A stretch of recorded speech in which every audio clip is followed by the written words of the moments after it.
Hello friends, எல்லோரும் எப்படி இருக்கீங்க? கண்டிப்பாக நல்லா இருப்பீங்க நம்புகிறேன். இல்லை நம்ம என்ன பேச போகிறோம்னு பார்த்தீங்கன்னா, ஆல்ரெடி அந்த பன்னீர் பிரெட் பஞ்சாயத்தோட இன்னொரு கண்டினியூஷன் தான்.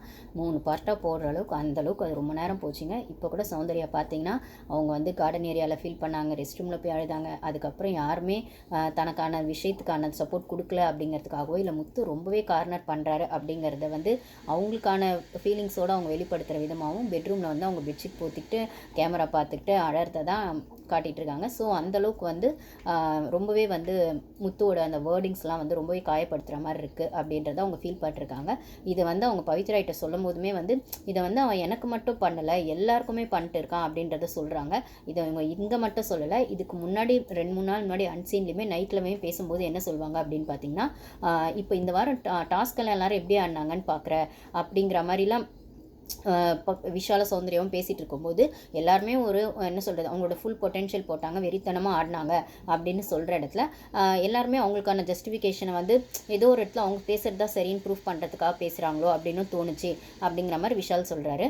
இந்த இடத்துல வந்து விஷால் ஸ்பெசிஃபிக்காக சொல்கிறது யாருன்னு பார்த்தீங்கன்னா, முத்து, மஞ்சரி, தீபக்கு மட்டும் விட்டுடுறாங்க எல்லாம். அது மட்டும் கழுவுறமில்ல நழுவுறமில்ல, அவர் இந்த சந்தில் அந்த சந்தில் பூந்து வந்துடுறாரு தவிர அவர் யாருமே சொல்கிறதில்ல.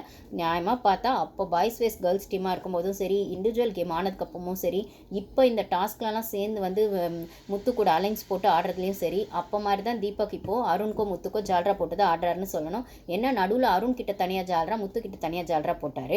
டீமாக இருக்கும்போது போட்டதை நடுவில் போட முடியல இண்டிவிஜுவல் கேம் ஆனதுக்கப்புறம். ஏன்னா அவங்கவுங்க ஒரு கேம் ஆட ஆரம்பிச்சிட்டாங்கன்னு.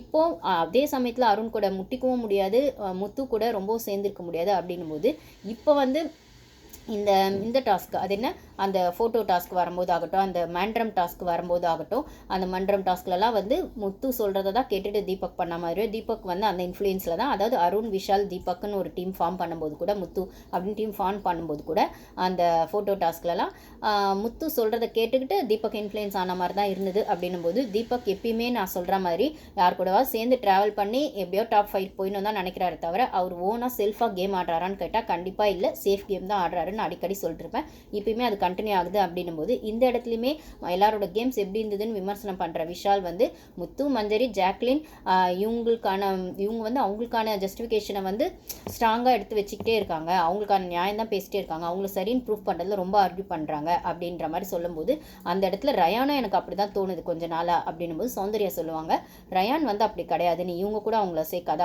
அவன் என்ன பண்ணுறான்னா, ரயான் வந்து இவங்கெல்லாம் வந்து அவங்க செஞ்சதை நியாயப்படுத்தவோ இல்லை அவங்க சைடுக்கான விஷயத்தையும் ஸ்ட்ராங்காக எடுத்து வைக்கும்போது அவங்க செஞ்சதில் இருக்க தப்பையும் சேர்த்து இவன் தன்னை ப்ரூஃப் பண்ணிக்க, அதாவது கார்னர் பண்ணாங்கன்னா தன்னை ப்ரூஃப் பண்ணிக்க ரயான் ஒன்று பேசுகிறான். ஸோ இவங்க பண்ணுறது அவங்க பண்ணுறதோ ஒன்றும் இல்லை. அதுலேயும் முத்து பண்ணுறது எப்படி இருக்கும்னு பார்த்தீங்கன்னா, பார்த்தோன்னா அவர் சௌந்தர்யா சொல்கிறாங்க விஷால்கிட்ட, முத்து பண்ணுறது எப்படி இருக்கும்னு பார்த்தா, எனக்கு முத்து பேசுகிறதே பிடிக்கவே பிடிக்காது, அதனால அவங்ககிட்ட போய் நான் தனியாக உட்காந்து பேசவே மாட்டேன். அப்படி அவங்ககிட்ட பேசினாலுமே அவன் பேசுகிறது எல்லாம் பார்த்தா அவனுக்கான ஃபேவர் இருக்கா சைட்லேயே தான் பேசுவான். நம்மளுமே வந்து பிரெயின் வாஷ் பண்ணுற விதத்தில் அவனோட டாக் இருக்கும். ஒரு இடத்துல நம்மளுக்கு வந்து என்ன பேசுறதுன்னு புரியல அப்படிங்கிறத விட அவன் சொல்கிறத லிசன் பண்ணி தான் ஆகணும், இல்லை அவன் சொல்கிறது தான் சரி அப்படின்னு நம்மளுக்கே நம்ப வைக்கிற அளவுக்கு அவன் சைடுக்கான ஃபேவரே ஸ்ட்ராங்காக பேசிகிட்டு இருப்பான். அப்படின்னும் போது எனக்கு அவன் கூட பேசவே பிடிக்காது. அப்படி தான் முத்துக்கிட்ட அந்த டாக் போகும் அப்படின்னும் போது அப்படி பேசின சௌந்தர்யா இன்னைக்கு இந்த கிச்சன் இன்சார்ஜில் வந்து முத்துக்கிட்ட மாட்டிக்கிற பட்சத்தில் சௌந்தர்யா ரொம்பவே திக்கி திணறிடுவாங்க அப்படின்னு தான் சொல்லணும். அவங்களுக்கு சப்போர்ட்டுக்கும் ஆள் இல்லாமல் அவங்களே அவங்களுக்கான டெஃபென்ஸு, ஆனால் ரொம்பவே சூப்பராக அவங்களுக்கான டெஃபென்ஸ் எடுத்து வச்சாங்கன்னு தான் சொல்லணும். இந்த இடத்துல பவித்ரா சொன்னதையும் வந்து சௌந்தர்யா வந்து இல்லை கார்னர் பண்ணுறாங்கன்னு சொல்ல முடியாது அப்படின்னு பவித்ரா சொன்னாலுமே இல்லை, அவனோட வேர்டிங்ஸ் அப்படி தான் இருக்கு, அவன் எல்லாரையும் அதான் பண்ணுறான் அப்படின்னு சொன்னதாகட்டும். அதே சமயத்தில் இதில் வந்து கிச்சன் இன்சார்ஜ்னு சொல்லும் போது நான் ஒன்றுமே பண்ணாமையும் இல்லை அப்படின்ற இடத்துல அவங்க வந்து சொன்ன மாதிரி இந்த 2 நாள் முன்னாடிலாம் சாமான்லாம் அவங்க அவ்வளோ தேய்ப்பாங்க. ஏன்னா 2 நாள் முன்னாடி இந்த டாஸ்க்லலாம் எல்லாருமே கான்சென்ட்ரேட் பண்ணிட்டு இருக்கும்போது மஞ்சரிக்கெலாம் கையில் அடிப்பட்டு ஒரு மாதிரி வீக்கம் மாதிரி ஆகிடும். அப்புறம் ஜாக்லின் வந்து பீரியட்ஸ்ன்னு சொல்கிறதுனால இடுப்பு வலிக்குது, ரொம்ப முடியல மச்சான் அப்படின்னு சொல்லும் போது அவ்வளோ சாமான் இருக்கும் கிச்சனில். இது வந்து நியூ இயர் அன்னைக்குன்னு நினைக்கிறேன், நியூ இயர் அன்னைக்கு தான், அன்றைக்கி நைட்டு. அப்போ வந்து மார்னிங் கேக்லாம் கட் பண்ணி ஃபுல் செலிப்ரேஷன்லாம் பண்ணதுக்கப்புறம் இது வந்து லைவில் போச்சு. இது வந்து என்ன சொல்கிறது, நான் வந்து லைவில் பார்த்தேன், இது வந்து 1 ஹவரில் வரல, அவ்வளோ சாமான் இருக்கும். அப்போ வந்து பவித்ரா கேட்பாங்க, நீ இருக்கியா கிச்சன் டீமில், நீ எதுக்கு சாமான் தைக்கிறேன்னா, இல்லை ஜாக்லினுக்கும் மஞ்சரிக்கும் முடியல, அவங்களுக்கு கையில் அடிபட்டிருக்கு, ஜாக்லினுக்கும் வந்து பீரியட்ஸ்னால முடியலன்னும் போது நான் தான் செய்கிறேன்னு சொன்னேன், ஹெல்ப் செய்கிறேன்னு சொன்னேன் அப்படின்னு சொல்லுவாங்க. இவ்வளோ சாமான் இருக்குது, எப்படி நீ ஒருத்தையாக பண்ண முடியாதுரி அப்படின்னு சொல்லி ஜாக்லின் இவங்க சௌந்தர்யாவும் பவித்ராவும் 2 பேருமே வந்து ஷேர் பண்ணி தான் அந்த சாமானை தேய்ப்பாங்க. சௌந்தர்யா தேய்ச்சி போடுவாங்க, இவங்க கழுவுவாங்க. அப்படின்னும் போது அந்த கான்வர்சேஷன் நல்லாயிருக்கும் 2 பேருக்கும். அப்படி வந்து அவங்க எல்லா வேலையும் இழுத்து போட்டு தான் இந்த வாரம் ஃபுல்லாக செஞ்சுருக்காங்க. அவங்களுக்கு அது ஒர்க்கே இல்லை அப்படின்னாலுமே ஒரு ஹியூமனிட்டி அடிப்படையில் இன்னொரு பொண்ணோட வலி புரிஞ்சுக்கணும், இல்லை அவங்களுக்கு முடியல அப்படின்னும் போது அந்த இடத்துலலாம் அவங்க கிச்சன் இன்சார்ஜாக இருந்தாங்களா இல்லையா அப்படிங்கிறத விட ஒரு ஹியூமனிட்டியோடு அவங்க அந்த பொறுப்பை ஏற்றுக்கிட்டு தான் பண்ணாங்க. அப்படின்ற இடத்துல அவங்க நல்லாவே அதை செஞ்சாங்க. அதே மாதிரி நைட்லலாம் கூட ராணுவுக்கு தான் க்ளீன் பண்ணுற அந்த டேபிள் க்ளீனிங்லாம் கொடுத்துருப்பாங்க. அவருக்கு ஒரு கை சரியில்லைன்னு போது இன்னொரு கையில் க்ளீன் பண்ணணும் செய்யணும் அப்படின்னு சொல்கிற பட்சத்தில் அன்றைக்கி நைட்லேயுமே ராணுவம் க்ளீன் பண்ணல சரியா இல்லை அப்படி கிச்சன்லாம் குப்பையாக இருந்ததுன்னும் போது இவங்களே போய் க்ளீன் பண்ணி எல்லாம் எடுத்து வச்சுருக்காங்க. அப்போ கூட வந்து முத்து கத்திருக்காரு, ஏன் ராணுவ க்ளீன் பண்ண சொல்ல, அவன் வேலை தான் நீயே சரி, இந்த வீட்டில் அவன் தப்பு செஞ்சால் யாருமே கேட்கக்கூடாதா, இல்லை யாருமே கேட்டால் அவர் சார் செய்ய மாட்டாரா அப்படின்ற மாதிரிலாம் ராணுவ சொல்லும்போது சௌந்தர்யா அது ரொம்ப காமெடியாக ஃபன்னாக தான் இல்லை நானே செய்யலாம் தான் வந்தேன்னு சொல்லி தான் செய்வாங்க.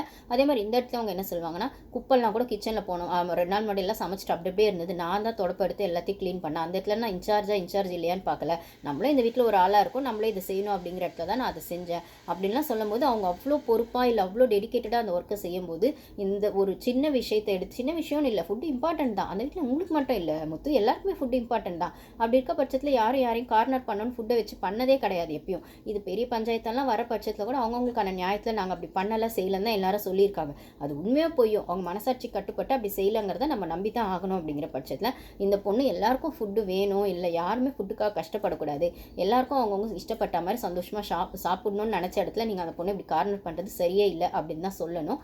இதை வந்து இதில் இன்னொரு இடத்துல கிச்சனில் வந்து இந்த டாப்பிக்லாம் ஆனதுக்கப்புறம் கிச்சனில் போய் சமைக்கிறதுக்கு வந்து தீபக்கா எல்லாரும் போயிட்டு சிக்கன் பிரியாணி தான் சமைக்கணும்னு ஆல்ரெடி தீபக் 2 இடத்துல சொல்லியிருப்பார். பிரியாணிலாம் எனக்கு சமைக்க தெரியாது பண்ணா, பிரியாணியை வந்து சமைக்கிற வேலையை எப்பயுமே மஞ்சரியும் இவங்க ஜாக்லினும் தான் எடுத்துக்குவாங்க அப்படின்னும் போது அப்போ மஞ்சரி சொல்லுவாங்க, சரி ஓகே நீங்கள் அந்த ப்ரிப் ஒர்க்லாம் கொடுத்துருங்க, வெங்காயம் எல்லாம் கட் பண்ணி கொடுத்துருங்க செஞ்சிடும் அப்படின்னும் போது அப்போ அதுக்குமே நக்கல் நையாண்டி பண்ணுவாங்க தீபக்கும் முத்துவும். அதை நீங்கள் நாங்கள் பண்ணுறதுக்கு அதுக்கு மொத்தமாகவே நாங்கள் செஞ்சிருவோம் அப்படின்னும் போது மஞ்சரி டக்குன்னு சுருக்குன்னு வெளில வந்துடுவாங்க.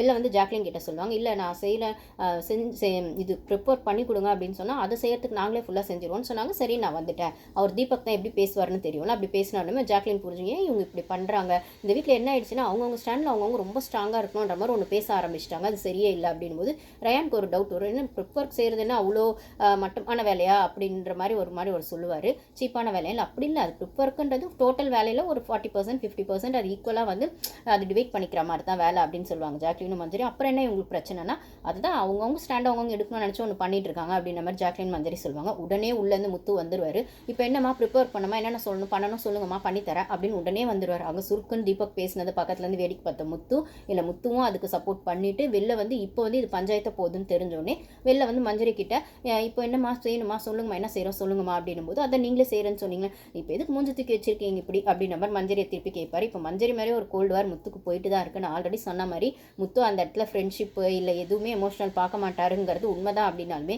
அதுக்குன்னு இப்படி வன்மத்தோடவும் இவ்வளோ ஒரு செல்ஃப் கான்ஃபிடென்ஸுங்கிறது இருக்க வேண்டியது தான். ஆனால் அது ஓவர் கான்ஃபிடென்ஸாக மாறி ஓவர் ஆட்டிடியூடாக இந்த வாரம் ஃபுல்லாக முத்து பார்க்கறதுக்கு இரிட்டேட்டாக இருந்தது. அவர் பேசுகிற இடத்துலலாம் கேட்கறதுக்கே ரொம்ப கடுப்பாக இருந்ததுன்னு தான் சொல்லணும். அவர் எல்லாரையும் கார்னர் பண்ண விதமும் மாதிரி ஒரு மாதிரி என்ன சொல்கிறது கார்னர் பண்ணி ஆகணும்னு ஒரு விஷயத்தை க்ரியேட் பண்ண விதமும் பார்க்குறதுக்கே நல்லாவே இல்லை முத்து அப்படிங்கிற மாதிரி தான் இருந்தது.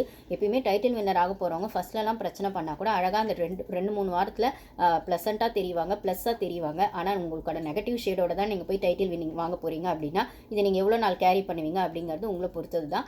அப்படின்ற பட்சத்தில் நீங்கள் வந்து இப்போ வந்து நீங்கள் இப்படி ஆட்டிடியூட் காட்டுறது நல்லாவே இல்லை முத்து அப்படின்னு தான் நம்மளுக்கு சொல்ல தோணுது.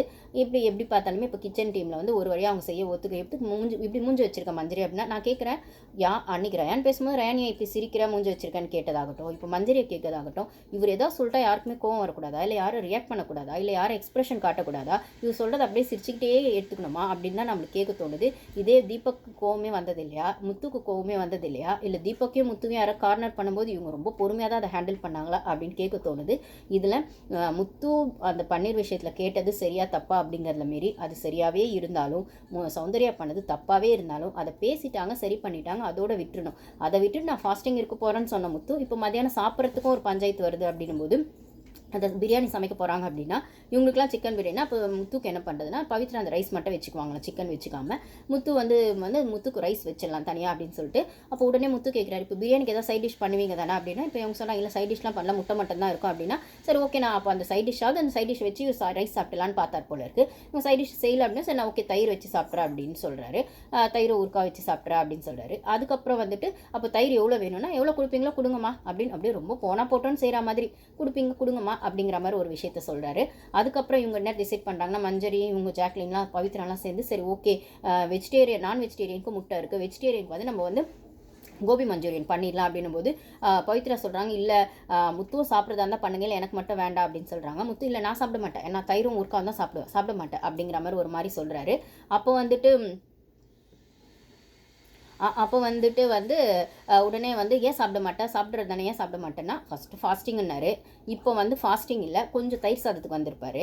ஏன்னா ஃபஸ்ட்டு சைட் டிஷ் கேட்டார், சைட் டிஷ்ஷஸ் கிடைக்கல போல இருக்குது, அதை சைட் டிஷ் செய்யலன்னு சொல்லிட்டாங்க இல்லைங்களா, அதனால மஞ்சூரியன் வேணாம் அப்படின்னு. அப்போ உங்களுக்கு சாப்பிட்ற ஐடியா தயிர் தான் இருக்குன்னா நீங்கள் எதுக்கு சைட் டிஷ்ஷை கேட்குறீங்க, எதுக்கு மஞ்சூரியன் வேணான்னு சொல்கிறீங்க, எனக்கு தயிரும் சாதமும் போதும்னு சொல்ல வேண்டியது தானே. இல்லை இந்த தயிரும் சாதமும் வேணும்னா எதுக்கு ஃபாஸ்டிங்னு போய் சொன்னீங்க அப்படிங்கிற மாதிரி ஒன்று இருக்குது. அப்போ ஃபாஸ்டிங்னு சொல்லி அந்த பொண்ணை கார்னர் பண்ணி எப்படியோ உங்களுக்கு சாப்பிட்ற ஐடியா இருக்குது. ஆனால் அப்போதைக்கு அந்த ஒரு விஷயத்தை எடுத்து வச்சு அந்த விஷயத்தை பெருசாக்கணும்னு எக்ஸாகரேட் பண்ணி இரிட்டேட் பண்ணி அதுக்கப்புறம் நீங்கள் எல்லாரும் சமாதானப்படுத்தினோடனே இப்போ சௌந்தர்யெல்லாம் ஒரு பாயிண்ட்ல என்ன ஆயிடுவாங்கன்னா இப்போ நான் என்ன பண்ணணும், தப்பு பண்ணிட்டேன் என்ன பண்ணணும், உங்கள் காலில் விழுந்து மன்னிப்பு கேட்கணுமா அப்படின்னு வார்த்தைகளில் மட்டும்தான் கேட்கல. அந்த அளவுக்கு அந்த பொண்ணை கார்னர் பண்ணி அதை செஞ்சே நீ ஆகணும் அப்படின்ற மாதிரி தான் அது இருந்தது. ஒரு இடத்துல ஜாக்லினை தப்புன்னு சொல்லி தீபக் காலில் வந்து மன்னிப்பு கேட்க வச்சார்ல, அண்ணா மாதிரி தானே தம்பி இருப்பார், அண்ணாவும் தம்பியும் ஒரே மாதிரி தான் இதில் பிளான் பண்ண மாதிரி இருந்தது. அப்படி இருக்கிற பட்சத்தில் அன்ஷிதா விஷயத்துலலாம் முத்து மறந்துட்டார் போல், அன்ஷிதாவை மறந்துட்டு பாய்ஸ் டீம் சாப்பிட்டது, அதுக்கப்புறம் அவங்க கோச்சிக்கிட்டாங்கன்னு போய் ஊட்டி விட்டதெல்லாம் மறந்துட்டார் போல். ஏன் தீபக் கேப்டன்சியில் தப்பு நடக்கலையா, ஜெஃப்ரி கேப்டன்சியில் தப்பு நடக்கலையா, ஏன் முத்து கேப்டன்சிலையுமே தப்பு நடக்கலையா? ஒரு கிச்சன் இன்சார்ஜுங்கிற ஒரு விஷயத்தை வச்சுட்டு அந்த பொண்ணு அவ்வளோ தப்பு செஞ்சிச்சின்னு சொல்லி அதுக்கு நீங்கள் ஃபாஸ்டிங் இருக்கணும். அந்த விஷயத்தில் ஒவ்வொருத்தரும் செஞ்ச தப்புக்கு ஒவ்வொருத்தருங்க என்ன அவங்க கூட நின்று மல்லு கட்டினாங்க, 1-on-1 மல்லு கட்டினவங்கலாம் ஃபாஸ்டிங் இருந்தால் அவங்க தப்பை ப்ரூஃப் பண்ணாங்களா, இல்லைனா ஃபாஸ்டிங் இருக்கிறதுனால தான் நீங்கள் திருந்துவீங்கன்னா நாங்கள் ஃபாஸ்டிங் இருக்கிறோன்னு சொன்னாங்களா? ஏன் முத்து இப்படி ஓவரா சீன் போடுறீங்க அப்படிங்கிற மாதிரி தான் நம்மளுக்கு கேட்க தோணுச்சு. இந்த இடத்துல ஒரு வழியாக சமைக்க ஆரம்பிச்சிடுறாங்க. சரின்னு முத்துவும் ப்ரிப்பேர் பண்ணி கொடுத்தேன் சொல்லணும் பண்ணி கொடுங்கன்னா அதுக்கப்புறம் தீபக் தக்காளி கட் பண்ணுறது வெங்காயம் கட் பண்ணுறது எல்லாத்தையும் பண்ணி கொடுத்துட்றாங்க. அப்போ அங்கே ஜாக்லின்லாம் சொல்கிறாங்க சரி ஓகே ஒரு விஷயம் நடந்துச்சு அதுக்கு எதுக்கு நீ சாப்பிடாம இருக்க செய்கிற அப்படின்னா முத்து சொல்கிறாரு இது சாதாரண விஷயம் இல்லை, ஃபுட்டு விஷயம், இது ஒரு சொசைட்டியோட ரெப்ளிகா அப்படின்னும் போது என்ன சொசைட்டியோட ரெப்ளிகா, கிச்சன் இன்சார்ஜாக இருக்கிறவங்க இப்படி தான் இருக்கணும் அப்படி தான் இருக்கணும்னு இந்த ஷோ வரைக்கும் தான். எப்படி அன்றைக்கி அந்த லேபர் டாஸ்க்லையும் ஸ்கில்டு லேபர் அந்த ஒரு என்னது labour oriented job skilled oriented ஜாபுன்னு தீபக் தேவையில்லாமல் கொண்டு ஒரு பஞ்சாயத்தை ஆரம்பித்தாரோ. அப்படி இருக்கிற பட்சத்தில் இதுவுமே ஒரு கிச்சன் இன்சார்ஜுன்றது இந்த வீட்டை பொறுத்த வரைக்கும் தான். அவங்கவுங்க வீடுன்னு ஆகிற பட்சத்தில் அவங்கவுங்க வீட்டில் அம்மாவோ அக்காவோ தங்கச்சியோ இல்லைன்னா ஜென்ஸ் யாராச்சும் சமைக்கும் போது கொஞ்சம் முன்ன பின்ன சமையலுமே பத்தாமல் ஆகிறது தான். இல்லை ஒருத்தரை விட்டு ஒருத்தர் மறந்துட்டு சாப்பிட்றதோ இல்லை ஒருத்தர் சாப்பிட்ணுன்னு தோன்றதோ மற்றவங்க தெரியாமல் இன்னொன்று எடுத்து வச்சு சாப்பிட்டுறதோ அதுக்கப்புறம் மறந்துட்டேன்ப்பா நாளைக்கு செஞ்சு கொடுக்குறேன்ப்பான்னு சொல்கிறது சகஜம்தான். நீங்கள் அதை அப்படி பார்க்காம அது என்ன சொசைட்டியோட ரெப்ளிகான்ற மாதிரி அப்படியே ஒரே மாதிரி யோசிக்கிறீங்க. அண்ணனும் தம்பியோ வெளில போய் இப்படியே தான் யோசிப்பீங்களோ, ஒருத்தர் தட்டில் தான் ஒருத்தர் சாப்பிடுவீங்களோ, ஒருத்தர் ஒரு படத்தில் நடித்தா இன்னொருத்தர் அதே படத்தில் நடிப்பீங்களோ, இல்லை படத்தில் நடிக்க சான்ஸ் கிடைக்கலன்னா 2 பேருமே வீட்டில் சும்மா உட்காந்துருப்பீங்களோ அப்படின்னு நம்மளுக்கு கேட்க தோணுது. அப்படியே அண்ணன் பேசுகிற மாதிரி தம்பியும் தம்பி பேசுறதுக்கு அண்ணன் ஜால்றாவும் அப்படியே இரிட்டேட்டாச்சு. இன்னைக்கு அவர் பேசினதெல்லாம் பார்த்தா இதை சொசைட்டியோட ரெப்ளிகான் வேற சொல்லும்போது சொசைட்டி உங்களை மாதிரி ஒருத்தங்களை பார்த்து எவ்வளோ கற்றுக்கணும் அப்படிங்கிறத விட என்ன பண்ணக்கூடாதுங்கிறத கற்றுக்கணுன்றது தான் ஒரு பெரிய லெசனாக இருக்குது. ஒரு பொண்ணுங்களை நீங்கள் இவ்வளோ டார்கெட் பண்ணுவீங்கன்னா ஒரு கேமுக்காக உங்களெல்லாம் என்ன சொல்கிறது, நீங்கள் ஜென்யூன் கேம் ஆடுறன்னு வேறு வெளில வேறு பேர் வேறு இதுக்கு இருக்குது அப்படின்னும் போது எனக்கு செம்ம கோவம் வருது. இதில் அந்த பொண்ணு கார்னர் பண்ண விதம், அதுக்கப்புறம் ஜாக்லினை காலில் விழ வச்சு தீபக் சாரி கேட்டதில் அவங்க வீட்டு ஆளுங்களே வந்தப்பவே சொன்னாங்க ஜாக்லின் வீட்டு ஆளுங்களே அவ்வளோ கஷ்டமாக இருந்தது. இப்போ இந்த சௌந்தர்யாவே இப்படி அழ வச்சு பண்ணது, அதுக்கப்புறம் மஞ்சரி ஒரு விஷயத்தை தப்போ சரி கரெக்டாக எடுத்து முகத்துக்கு நேராக கேட்டாங்கன்னு ஒரு ஃப்ரெண்டே பார்த்து சகுனின்னு சொன்னது, அதுக்கப்புறம் அதே ஃப்ரெண்டு ப்ரோட்டகனிஸ்ட் ஆன்டகனிஸ்ட்டுன்னு தீபக் கிட்ட சொல்லி பின்னாடி பேசி மஞ்சரியை நாமினேட் பண்ண வச்சது, அதுக்கப்புறம் தர்ஷா குப்தா ஜோக்கர்னு சொன்னது, இதெல்லாம் உங்கள் வேலை தானே முத்து. அதே மாதிரி ஜாக்லின் ஃபர்ஸ்ட்லேருந்தே அவங்க ஸ்ட்ராங் கண்டஸ்டன்ட், ஆனால் ஸ்ட்ராங்குன்னு சொல்லி நாமினேட் பண்ணக்கூடாது, ஜாக்லின் குதிரை மாதிரி அவங்கள வீக்குன்னு சொல்லி தான் நாமினேட் பண்ணணும் அந்த ஸ்ட்ராட்டஜி கொண்டு வந்தது. ஸ்டார்டிங்லேருந்தே கேர்ள்ஸ் அடித்து விளையாடுறது தானே முத்துங்க விளையாட்டாவே இருந்தது. பாய்ஸ் யாராவது நீங்கள் முகத்துக்கு நேரம் அடிச்சிங்க ஆடினீங்க, அந்த கேம் நீங்கள் ஆடவே இல்லையே. அப்படி நீங்கள் அடிச்சு ஆடினா அருண் விஷாலாம் எப்பயோ வெளில போயிருப்பாங்களே, சத்யாலாம் எப்பயோ வெளில போயிருப்பாங்களே. சத்யாவை ஒஸ்ட்டுன்னு சொல்லக்கூட தைரியம் இல்லாத நீங்கள் தானே பவித்ரா ஒஸ்ட்டுன்னு பேசுகிறீங்கன்னு சொன்னீங்க. அப்படி இருக்கிற பட்சத்தில் இப்போ மட்டும் வந்து உங்கள் வீம்பு வீராப்பு சௌந்தர்யா கிட்ட காட்டுறது என்ன, மார்ஜரி கிட்ட காட்டுறது என்ன, பவித்ரா கேமை பற்றி பின்னாடி அருண் விஷால் கிட்ட பேசுறது என்ன, தீபக் கிட்ட பேசுறது என்ன அப்படின்னு தீபக் அண்ணன் பெருமையை பேசுறது என்ன அப்படின்றது உங்களோட எவ்வளோ டர்ட்டி கேம் இருக்குது அப்படின்னு எனக்கு செம்ம கோவம் வருது. ஆனால் வேறு வழியே இல்லை, இவரை தான் டைட்டில் வின்னர்னு ஒத்துக்கணும் போது சௌந்தர்யா ஃபேன்ஸ் கொஞ்சமாவது ட்ரை பண்ணி அட்லீஸ்ட் செகண்ட்லேயாவது சௌந்தர்யாவை கொண்டு வர ட்ரை பண்ணுங்க அப்படிங்கிறது நான் சௌந்தர்யா இது வரைக்கும் நான் யாருக்கும் பிஆர்ஓ இல்லை அந்த மாதிரிலாம் நான் ஃபேன்ஸ் பேசினதில்லை. ஆனால் இதில் நான் பர்சனலாகவே எனக்கு அவ்வளோ கோவம் வருது.